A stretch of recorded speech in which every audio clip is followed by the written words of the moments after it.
Juan capítulo 3, versículos 1 al 6. Dice la palabra de Dios: Había un hombre de los fariseos que se llamaba Nicodemo, un principal entre los judíos. Este vino a Jesús de noche y le dijo: Rabí, sabemos que has venido de Dios como maestro, porque nadie puede hacer estas señales que tú haces si no está Dios con él. Respondió Jesús y le dijo: de cierto te digo, que el que no naciere de nuevo no puede ver el reino de Dios. Nicodemo le dijo: ¿cómo puede un hombre nacer siendo viejo? ¿Puede acaso entrar por segunda vez en el vientre de su madre y nacer? Respondió Jesús: de cierto te digo, que el que no naciere de agua y del Espíritu no puede entrar en el reino de Dios. Lo que es nacido de la carne, carne es; lo que es nacido del Espíritu, Espíritu es. Vamos a orar al Señor. Oh Dios nuestro, reconocemos nuestra necesidad de ti y en esta hora, Señor, te rogamos que tú obres en los corazones de todos los que estamos aquí, conforme a la necesidad de cada uno. Señor, que tú santifiques a tu pueblo, que tú des oídos atentos a todos nosotros y tú quebrantes los corazones de aquellos que están lejos de ti, Señor. Obra en ellos con poder para que reconozcan sus pecados y crean verdaderamente en Jesucristo. Señor, tu Espíritu Santo obre, salve a otras muchas personas hoy en día. Te lo pedimos para el avance de tu reino y la gloria de tu nombre. En el nombre precioso de Cristo te lo suplicamos. Amén.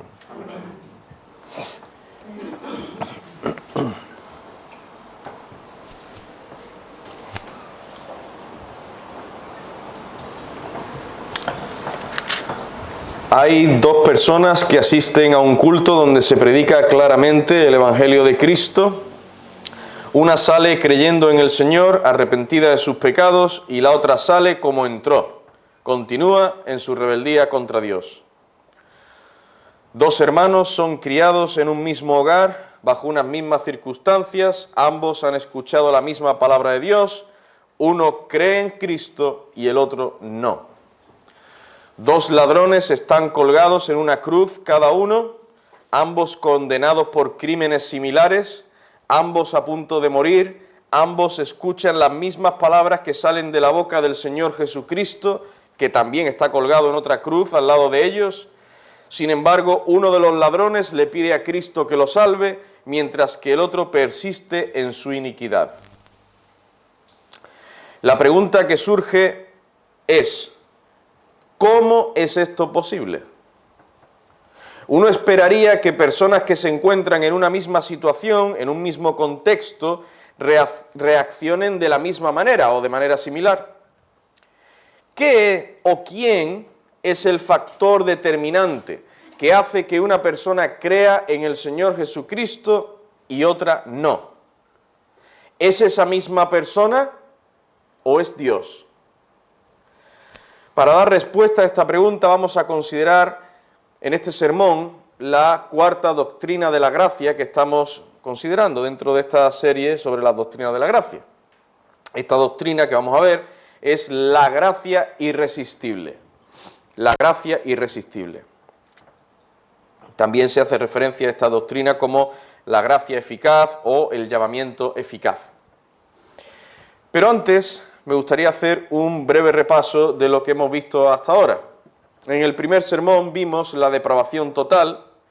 La depravación total se refiere a la condición del ser humano por naturaleza. Esta doctrina nos dice que por naturaleza, desde que nacemos, el hombre está totalmente depravado, está totalmente inclinado al mal y tiene el potencial de hacer todo el mal posible. No hace todo el mal posible porque Dios lo restringe por su gracia común. Pero tiene ese potencial, está totalmente corrompido. Asimismo, el incrédulo está completamente impedido, es incapaz en sus propias fuerzas, por sí mismo, sin la obra de Dios, sin la obra de la gracia común de Dios, no puede llevar a cabo todo bien verdadero que agrada a Dios. Ya lo vimos esto en detalle. Si puede hacer un bien relativo, porque Dios obra toda cosa buena. Y si no es por la obra de Dios, por su gracia común en los hombres, pues ya hacía muchísimos siglos que la humanidad se habría extinguido y se habría autodestruido. Pero el Señor obra y puede hacer algún bien relativo, pero no puede hacer el bien verdadero que agrada a Dios con las motivaciones correctas, para agradar al Señor, buscando hacer la voluntad de Dios conforme a su palabra, etc. Esto ya lo vimos en detalle. En el segundo mensaje, o la segunda doctrina de la gracia que consideramos, fue la elección incondicional. Cuando hablamos de elección incondicional, significa que Dios eligió, escogió, seleccionó libre y soberanamente a un determinado número de personas para que vayan al cielo. El Señor así ha predestinado a esas personas para que sean salvas. Y Dios no elige en base a cómo esa persona es o va a ser, o en base a lo que hace o va a hacer. Y como que Dios prevé lo que esa persona va a hacer, cómo se va a comportar, si va a creer o no, y entonces la elige. La eligió, porque vio cómo se iba a comportar. No, eso no es así, eso no es lo que enseña la Escritura. Dicha elección de Dios no depende en nada del seleccionado. La selección surge de y se basa únicamente en la voluntad soberana de Dios. Por eso lo llamamos elección incondicional. Y la última doctrina de la gracia que vimos fue la expiación limitada. La expiación es la obra llevada a cabo por el Mesías, el Señor Jesucristo, la cual consiste en su muerte en la cruz para pagar el castigo por el pecado del pecador, el castigo que éste merece por sus pecados. Y así este pecador pueda ser perdonado. El Señor Jesucristo paga ese castigo y el pecador puede ser perdonado por Dios. La expiación. Y el término limitada se refiere al número de personas que son beneficiarias de dicha obra expiatoria. Significa que Cristo cubrió los pecados de un número limitado y definido de personas. Él no murió en la cruz por absolutamente toda la humanidad. Si fuera así, el Señor habría fracasado o su obra no tendría todo el poder, no tendría toda la eficacia, no tendría 100% de eficacia, porque hay muchos que ahora mismo están en el infierno. Eso no es así. Que la obra de Cristo no es que tiene un 60% de eficacia o un 80%. O que ha fallado en algunos. No. Es que el Señor murió, efectivamente, por los escogidos. El Señor murió para expiar los pecados únicamente de aquellos que el Padre escogió para que fueran salvos. Esto a muchos les chirría los dientes, pero esto es lo que enseña la Escritura. Y si alguno tiene un problema, lo tiene con Dios. Lo tiene con la palabra de Dios. Esto es lo que enseña claramente la Escritura. Y ya vimos en su momento, y ya yo aclaré también, que esto no anula la responsabilidad humana. Y esto no anula nuestro deber, nosotros, hermanos, como hijos de Dios, de proclamar el Evangelio. Y esto no debe llevar a nadie a decir, bueno, pues me quedo tranquilo y ya, pues, que Dios obre y haga lo que sea, y si yo tiene que salvar porque me salve. No. Porque la misma Escritura también nos enseña esta responsabilidad que tenemos nosotros de predicar el Evangelio y que tiene todo hombre de arrepentirse de sus pecados y creer en Jesucristo. Y no estar pensando, maquinando, a ver qué ha pensado Dios, cuál es el plan de Dios, quiénes son los escogidos de Dios. No.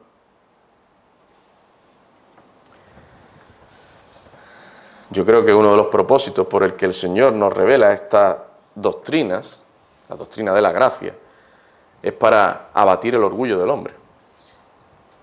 Y nuestro deber, nuestra responsabilidad, digo, de todo ser humano en esta tierra, es arrepentirse de sus pecados, humillarse delante de Dios, reconocer su maldad, creer, confiar en Jesucristo para la salvación de su alma, que solo hay salvación en Cristo. Esta es la responsabilidad que tenemos nosotros todos.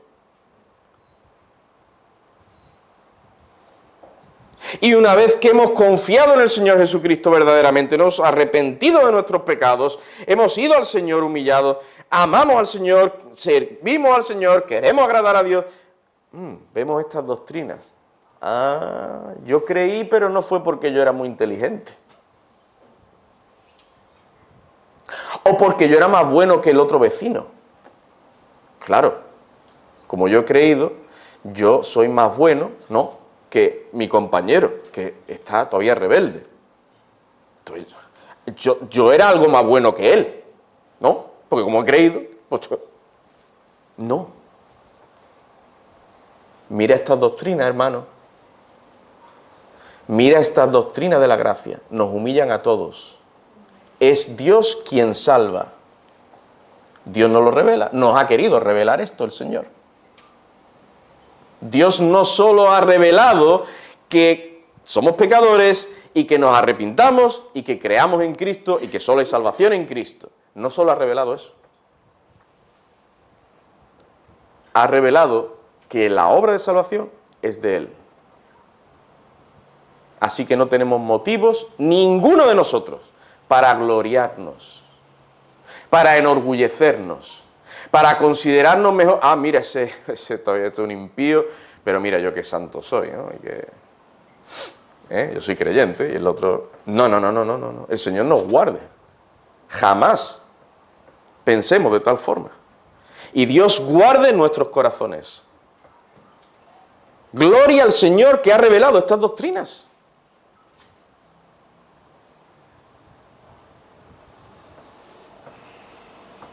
Para mantenernos humillados y para darle toda la gloria a Dios. La gloria y las gracias al Señor. Bueno, hasta aquí este repaso. Como he dicho antes, en este sermón vamos a ver la gracia irresistible, esta doctrina, la gracia irresistible. En primer lugar, debemos ver a qué nos referimos con gracia en este contexto. En términos generales, la gracia es el favor no merecido. En pocas palabras es esto. Un favor no merecido. Es un bien que se le hace a una persona la cual no merece que se le haga nada bueno, sino que sea castigada. O sea, merece todo lo contrario. Y os pongo un pequeño ejemplo. Imaginaos un criminal, un ladrón o un asesino, hace daño a muchas personas, mata, roba, etcétera, lo que sea. Lo detienen y en vez de ser echado en la cárcel, que es lo que merece, el castigo, es puesto en libertad y se le da una paga de 50.000 euros todos los años que le queda de vida. Una buena paga. Esto, de forma muy simplificada y salvando toda analogía, y esto para que los niños lo entiendan también, algo muy sencillito, para que lo entendáis vosotros también, niños. Esto es la gracia. Es un favor a alguien que no lo merece. Pero hombre, ¿cómo va a dejar libre a este? Pues si es un malvado, ¿cómo lo va a dejar libre? Y encima le das cosas, le das cositas. Esa es la gracia. Hacer un favor a alguien que no lo merece. Ahora bien, en este contexto, cuando hablamos de la gracia irresistible, nos estamos refiriendo a la gracia salvadora de Dios. No estamos hablando de la llamada gracia común. Esta gracia se refiere a los favores y bendiciones, la gracia común se refiere a los favores y bendiciones temporales que Dios dispensa a toda la humanidad, tales como restringir la maldad de los hombres, hacer salir el sol sobre justos e injustos, La lluvia que el Señor envía, la vida física, el aire que respiramos, los alimentos, etcétera, etcétera. Favores temporales que esta humanidad caída no merece en absoluto, pero Dios se los concede de pura gracia. Esto es lo que se llama gracia común de Dios. Sin embargo, cuando hablamos de gracia irresistible en esta doctrina, en este contexto, nos estamos refiriendo a la gracia que el Señor manifiesta para con sus escogidos, salvándolos de la condenación eterna. Ningún ser humano merece la salvación, pero Dios, llegado el tiempo, obra por su gracia. He ahí la gracia, no merece la salvación, pero Dios obra, ¿no? Favor inmerecido. Obra por su gracia en aquellos que eligió desde antes de la fundación del mundo. Esta gracia salvadora es a la que se refiere el apóstol Pablo en Efesios capítulo 2, versículos 8 y 9. Porque por gracia sois salvos, por medio de la fe. Y esto no de vosotros, pues es don de Dios, no por obras, para que nadie se gloríe. En este punto debo aclarar algo.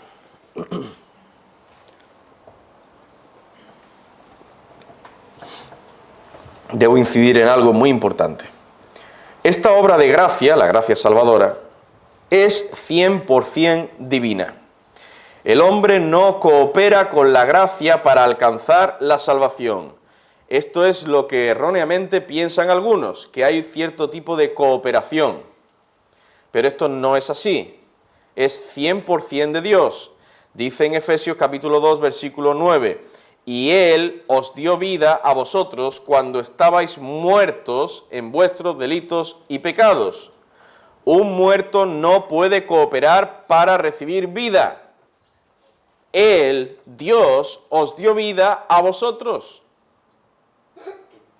No podemos esperar de un muerto algún tipo de reacción, movimiento, respuesta. No, está muerto.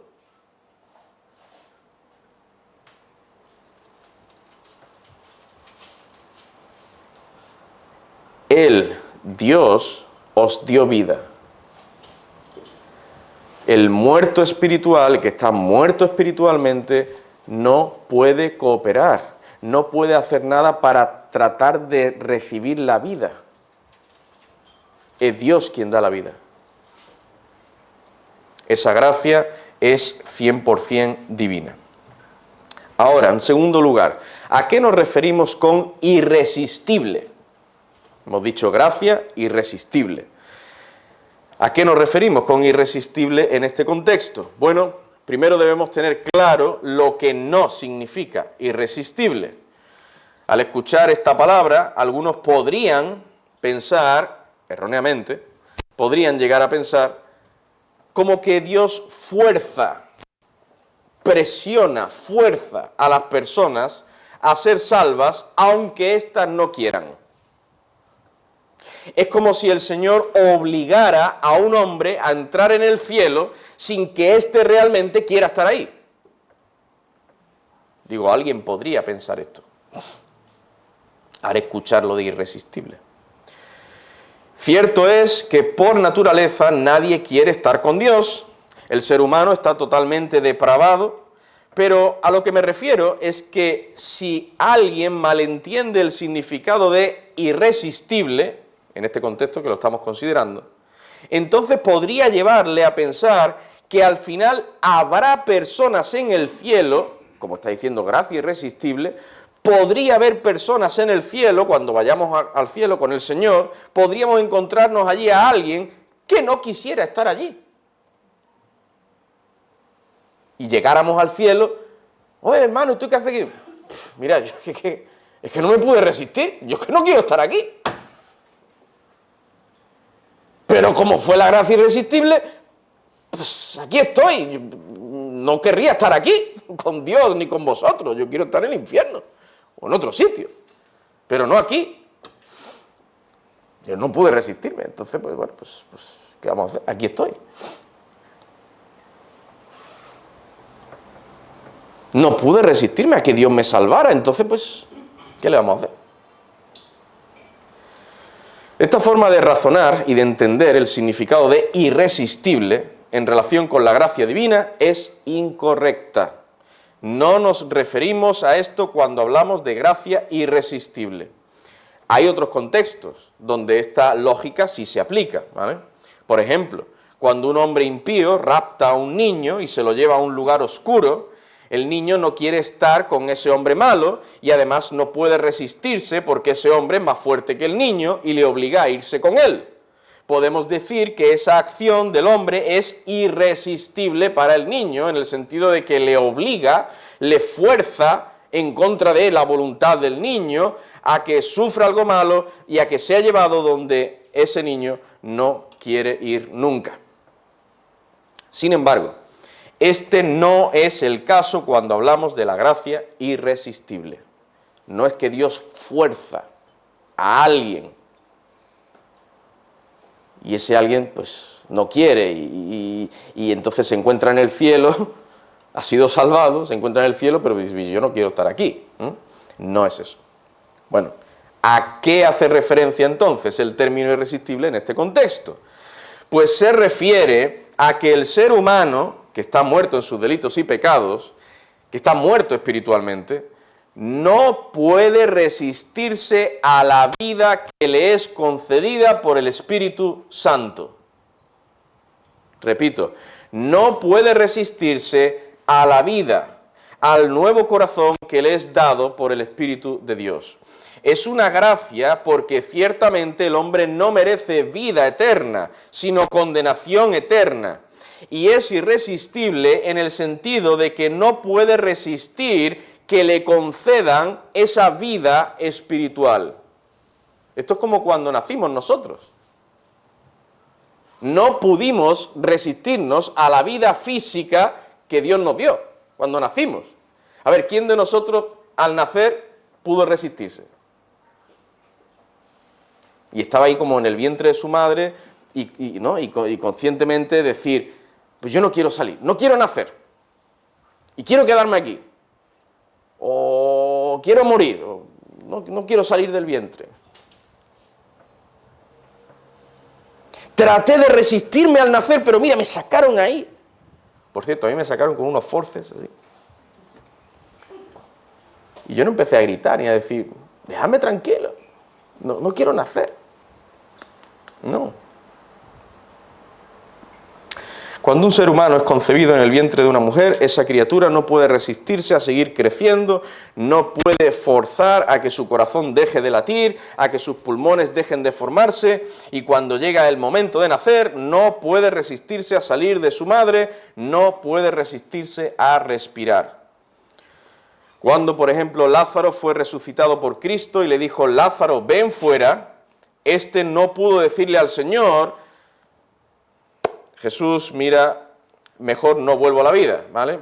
Total, dentro de no mucho voy a envejecer, voy a volver a morir, pues ya mejor me quedo aquí tranquilito, además ya soy salvo, ¿no? Voy al cielo, así que si no te importa, Señor Jesús, no voy a resucitar, ¿vale? Me quedo aquí en la tumba. No, Lázaro no pudo decir tal cosa, no podía resistirse al llamado del Señor. Pues bien, la gracia salvadora es eso. El Espíritu Santo obra en el corazón de una persona, quita el corazón de piedra y pone uno de carne, le da vida espiritual. Y tal persona no puede resistirse a tal cosa, a esa obra. Dice Ezequiel capítulo 11, versículo 19, y les daré un corazón de piedra. No dice el Señor, y le preguntaré si quieren que les dé un corazón. No, les daré un corazón de piedra, perdón, les daré un corazón. Les daré un corazón y no les voy a preguntar si quiere que les quite el corazón de piedra. Oye, ¿queréis que os quite el corazón de piedra y os ponga uno de carne? ¿Qué os parece? No, Dios no pregunta eso. Les daré un corazón y un espíritu nuevo pondré dentro de ellos y quitaré el corazón de piedra de en medio de su carne y les daré un corazón de carne. De tal modo que ahí la persona no puede resistir esta obra del Espíritu de Dios. Por eso decimos que es una gracia irresistible. ¿Y qué ocurre justo después? ¿Qué ocurre después de esa obra? del Espíritu de Dios, donde da vida, la vida la da Dios, que esa persona que ha sido regenerada querrá voluntariamente ir a Cristo en fe y arrepentimiento. Entonces todos los que estén en el cielo con el Señor es que quieren estar ahí, querrán estar ahí. ¿Pero por qué? Porque Dios obró en sus corazones, les dio vida espiritual, cambió sus motivaciones, cambió su corazón. Entonces ahora esa persona quiere ir a Cristo en fe y arrepentimiento. Dios entonces no está forzando, obligando a esa persona en contra de su voluntad a creer en Cristo. ¿Por qué? Porque la voluntad de dicha persona ha sido previamente cambiada, regenerada por el Espíritu Santo. Ahora esa persona ya no odia a Dios, no le odia, ya no quiere vivir alejado de Él, sino que ahora quiere voluntariamente, de todo corazón, acercarse a Dios, quiere servir a Dios. Salmo 110, versículo 3, tu pueblo se te ofrecerá voluntariamente en el día de tu poder. Primero Dios obra por su poder en los corazones, y cuando hay una obra y Dios da vida, entonces esa persona quiere voluntariamente arrepentirse de sus pecados, creer en el Señor Jesucristo, seguir a Cristo, servir al Señor. No se ha salvado a sí misma esa persona, porque la vida se la dio el Espíritu Santo. No se ha regenerado a sí misma esa persona. No, ha sido Dios. Ahora Dios ha cambiado ese corazón, ha cambiado esa voluntad, entonces esa voluntad ahora quiere humillarse, arrepentirse, confiar en Cristo.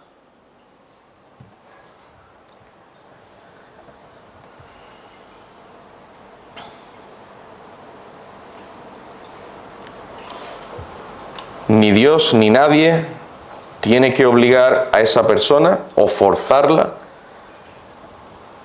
Es que ese es el deseo de humillarse, de confiar en el Señor Jesucristo, de servir a Dios, de seguir al Señor Jesús. Ese es su deseo. Hermanos, ese es el deseo de todo aquel que es nacido de nuevo. Y si no está ese deseo en su corazón, es que sigue muerto en sus delitos y pecados.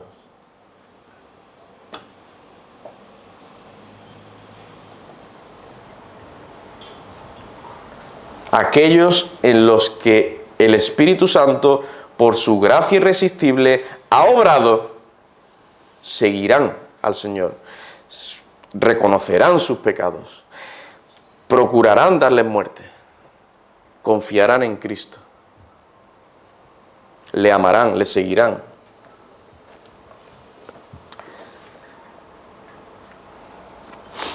Así que, como decía antes, eso de irresistible no significa que Dios fuerce, obligue a alguien a ir a Cristo para ser salvo sin que esa persona realmente quiera hacerlo. Los hombres por naturaleza no quieren ser salvos, están totalmente depravados, no quieren estar con Dios, de tal forma que si fuera por ellos, si pudieran, tratarían de resistirse a la obra del Espíritu Santo en sus corazones. En este punto, Dios sí que actúa en contra de la voluntad del hombre, porque no quiere, el hombre por naturaleza no quiere a Dios. Esa voluntad está muerta espiritualmente, está continuamente inclinada al mal y no quiere la salvación. Pero cuando Dios en su soberana gracia quiere salvar a una persona, aunque la naturaleza corrupta de dicha persona trate de resistirse a la obra divina, no podrá hacerlo.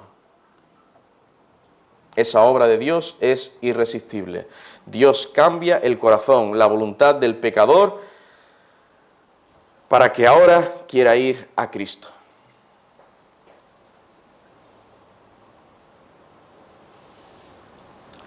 La gracia de Dios, esta gracia salvadora, no la puede resistir el hombre.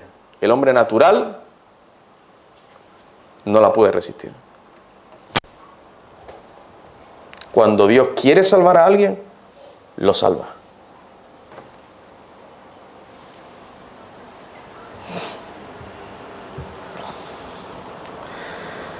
Y lo que viene después, como he dicho, la fe, el arrepentimiento, el servicio a Dios, la entrega al Señor, etcétera, no podemos decir que sea algo que Dios obra en contra de nuestra voluntad, porque eso sí queremos hacerlo. Ahora sí queremos hacerlo, después que Dios ha obrado. Una vez que el Espíritu Santo ha obrado en nuestros corazones, lo que sigue después no es algo a lo que nos resistamos, más bien es algo que queremos hacer. Pero recuerda, lo que queremos hacer, lo queremos hacer porque Dios es el que ha obrado previamente en nosotros, el querer como el hacer por su buena voluntad. Así que en ningún momento tenemos motivos para gloriarnos en nosotros mismos.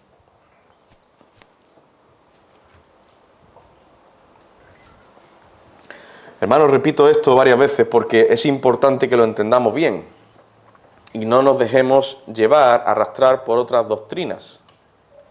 Esto es lo que enseña la Escritura. Esto no es una opción teológica más de las muchas que hay, no. Y hay muchas válidas, ¿no? Y como son hermanos en la fe, y nuestros hermanos, hay hermanos en la fe, son arminianos, pues son creyentes, han creído en Cristo, ok, son hermanos. Bueno, pues lo que ellos creen también está bien. No, espera.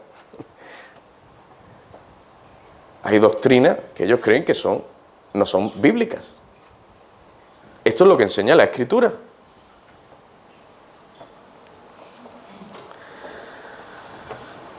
Bien, hemos visto lo que es la gracia irresistible y hemos visto algunos versículos de la Biblia, pero en el siguiente mensaje, y por causa del tiempo lo veremos en el siguiente sermón,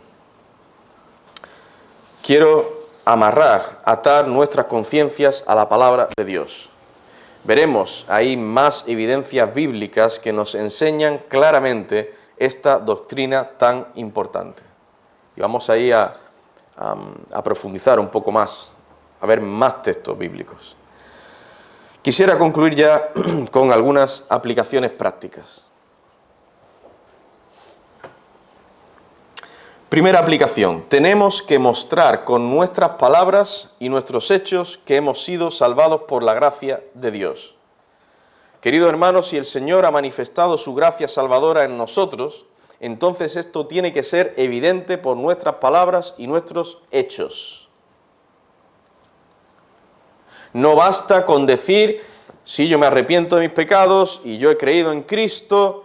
No, tiene que ser evidente. Y tiene que ser evidente no una vez a la semana, no solo el domingo o el jueves, todos los días. Yo peco muchas veces, tristemente, sí, todos pecamos. La cuestión es, ¿tú te arrepientes de tus pecados? ¿Te dueles por tu pecado? ¿Y cómo crees que tu pecado puede ser perdonado?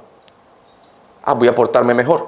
Yo he pecado, voy a empezar a portarme mejor para que Dios me perdone. No ha entendido el Evangelio entonces.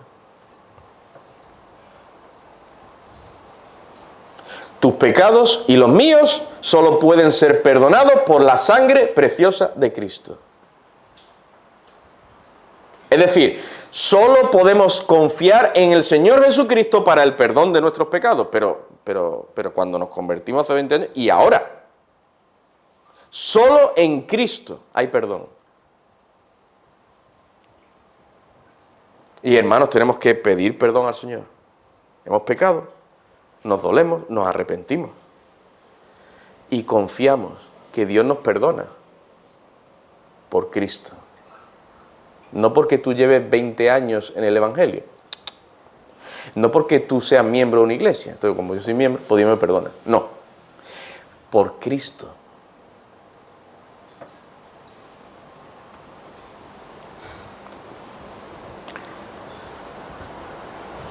Si tú dices que el Espíritu Santo, tú piensas, el Espíritu Santo ha obrado en mí, ha cambiado mi voluntad, ha cambiado mis inclinaciones, ha cambiado mi corazón, ahora yo amo al Señor, quiero servir a Cristo, esto tiene que evidenciarse cada día en tu vida.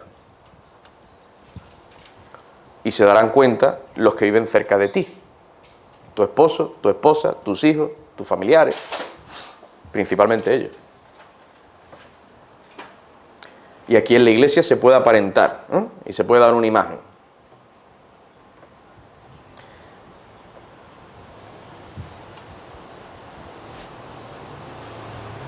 Pero en la casa se ve. Y con el tiempo, Dios, si hay algún hipócrita, alguna hipocresía, Dios lo manifiesta en la iglesia. Con el tiempo.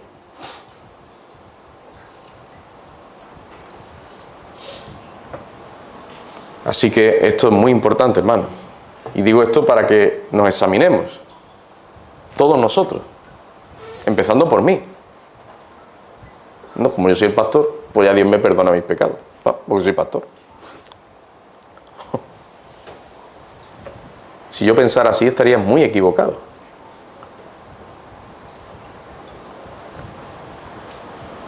Y no estaría calificado para ser pastor.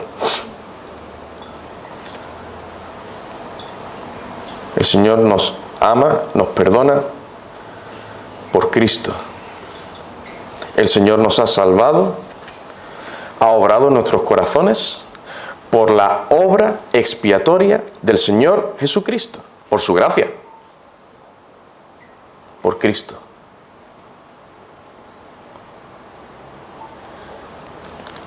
No hay salvación sin derramamiento de sangre. La sangre del Señor Jesucristo, la única que salva. Hermanos, tenemos que mostrar con nuestras palabras y nuestros hechos que en verdad hemos sido salvados, si decimos ser creyentes. Segunda aplicación, permanezcamos humildes y demos toda la gloria al Señor. No hemos llegado a tener vida espiritual por nuestra propia inteligencia, por nuestros propios esfuerzos. No. Ha sido única y exclusivamente por la gracia salvadora de Dios. No somos mejores que otras personas. El Señor obró en nuestros corazones por su gracia. Así que tenemos que permanecer humildes. Oh, mira ese que malo. No, ves. Oh, qué perverso. Oh, no, lo que ha hecho. Jamás haría tal cosa.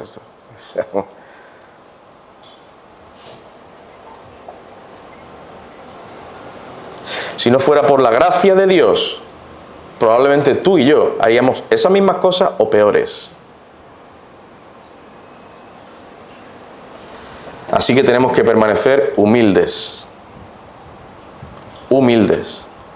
Y dar toda la gloria al Señor. Tercera y última aplicación. No te quedes esperando la gracia de Dios. El Señor ya está manifestando su gracia común para contigo, entre otras cosas, haciendo que escuches su palabra. Esta doctrina que Dios ha revelado en su santa palabra es para evitar que los creyentes se gloríen en sí mismos y para que permanezcan humildes y glorifiquen a su Salvador. Esta doctrina no es para que tú te relajes y digas, vale, como estoy muerto espiritualmente, pues me quedaré esperando a que el Espíritu Santo obre en mi corazón. No. Esta doctrina debe llevarte a ti, que todavía no has creído de todo corazón en Jesucristo, a ver que tu Creador es un Dios justo, santo y también un Dios de toda gracia. Dice en Isaías 59:1, he aquí que no se ha acortado la mano de Jehová para salvar, ni se ha agravado su oído para oír. Aún hay abundante gracia en Cristo para ti. Hazle caso al Señor. Hazle caso a Cristo cuando te dice en Juan 6:47, de cierto os digo, el que cree en mí tiene vida eterna. Tu trabajo, tu tarea no es ahora pensar cuándo Dios obrará en mí y cuándo el Espíritu Santo me dará vida espiritual. No. Tu responsabilidad ahora es obedecer a Cristo. El que cree en mí tiene vida eterna. Tienes que creer en Él para que no seas condenado. Cree en Él como tu Salvador y tu Señor, como el único que murió para pagar el castigo que tú mereces por tus pecados. Cree en Cristo y serás salvo. Esta doctrina te está revelando que hay gracia en Dios. Hay misericordia en Dios. Dios no tiene, bueno, pues hasta el año 2024 voy a estar salvando a personas. Hasta agosto del 2024. Como hoy es 1 de septiembre, se acabó. Ya nadie más puede ser salvo. No.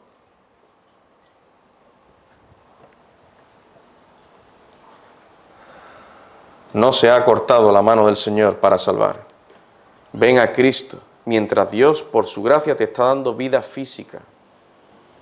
Ven al Señor Jesucristo humillado, arrepentido de todos tus pecados. Y el Señor te perdonará, porque es un Dios de toda gracia. Vamos a terminar en oración.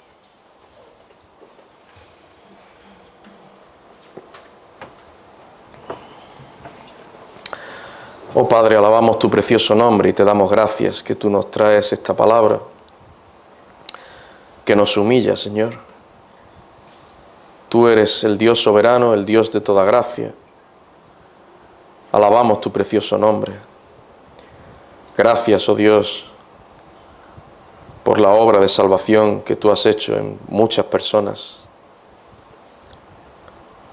Te pedimos, Señor, que tú tengas misericordia de otras tantas que siguen muertos en delitos y pecados.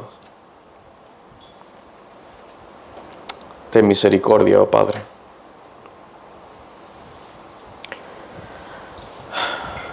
Señor, te rogamos